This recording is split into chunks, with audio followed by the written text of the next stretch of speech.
আসসালামু আলাইকুম এভরিওয়ান, সবাই কেমন আছেন? আশা করি সবাই ভালো আছেন অ্যান্ড আলহামদুলিল্লাহ আমরাও ভালো আছি। এই তো আমরা একটি চ্যালেঞ্জ ভিডিও নিয়ে চলে আসলাম। আজকে আমরা বার্গার চ্যালেঞ্জ করব। আমার বোন আর আমি, এই তো আমার বোন চলে আসছে। আমার বোনের নাম হচ্ছে মিথিলা। তো ও ৫টা বার্গার খাবে, আমি ৫টা বার্গার খাবো। যে আগে খেতে পারবে সে তো উইন হবে।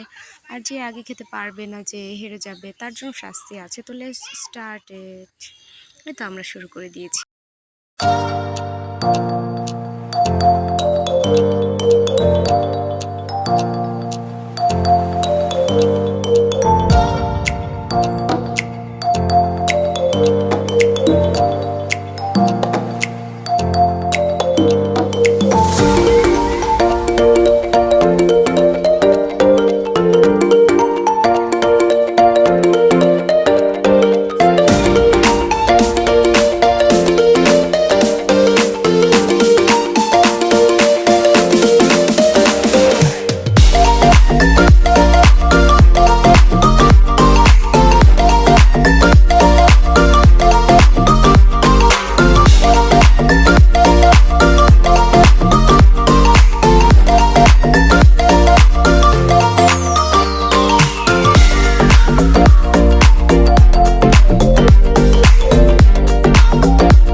তারপর আমি আমার আম্মুকে বলছিলাম সাইড থেকে যে ও ফার্স্ট হয়েছে ঠিক আছে, কিন্তু ও বার্গার ৫টাই খেয়েছে, বাট ও তো বার্গারের ভিতরে যে টমেটোগুলো ছিল সেগুলো বের করে দিয়েছে, যেগুলো খেতে ইচ্ছে করেনি সেগুলো ফেলে দিয়েছে।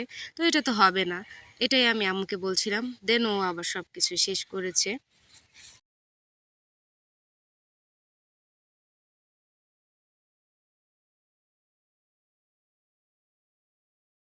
তারপর হচ্ছে আমার ছোট বোনের ৫টা বার্গারই খাওয়া শেষ হয়ে গিয়েছে অ্যান্ড আমার বার্গার রয়ে গেছে। তো আমি এটা খেতে পারিনি। আর ও কি করেছে, এখানে একটা ঘটনা বলি। ও একটা বার্গার পুরোটাই আপনারা দেখেছেন ভিডিওতে, ও মুখে ঢুকিয়ে দিয়েছিল অ্যান্ড ও পারছিল না যে গিলতে অ্যান্ড পারছিল না বের করতে। তো সেই জন্য ও সেই বার্গারটা পরে ফেলে দিয়েছে। আমি সেটা ক্যামেরায় দেখাইনি, কারণ ওটা খুব মানে কি বলবো, খুব বাজে হয়ে গেছে ব্যাপারটা। তো সেই জন্য এখন আপনারাই সিলেক্ট করে দেন যে কে আসলে উইন হয়েছে, কারণ ও 4টা খেয়েছে, আমিও 4টা খেয়েছি। ও 4টা কিভাবে খেয়েছি সেটা তো বলেই দিলাম। ও 5টাই খেয়েছিল, বাট একটা ও আসলে মানে চিবিয়েছে বাট ফেলে দিয়েছে, গিলতে পারিনি। তো এখন বলেন, আমি ভেবেছিলাম যে আহ, আজকে আমরা শাস্তি দিব, তো একটা কাঁচামরিচ শাস্তি দিব আর কি। তো ও আমাকে দিবে না, তো আমি ওকে দিব, বাট দুইজনে যেহেতু সেম হয়ে গিয়েছি, তো আমার মতে কেউই শাস্তি পাবে না। বাট আপনারা এখন কমেন্ট করে জানিয়ে দিবেন গাইস যে আসলেই কে শাস্তিটা পাওয়ার যোগ্য, কারণ আমরা তো দুইজনই 4টা 4টা 8টা বার্গার খেয়ে ফেলেছি। তো আজকে আর ভিডিওটা বড় করতে চাই না, এতটুকুই। আল্লাহ হাফেজ।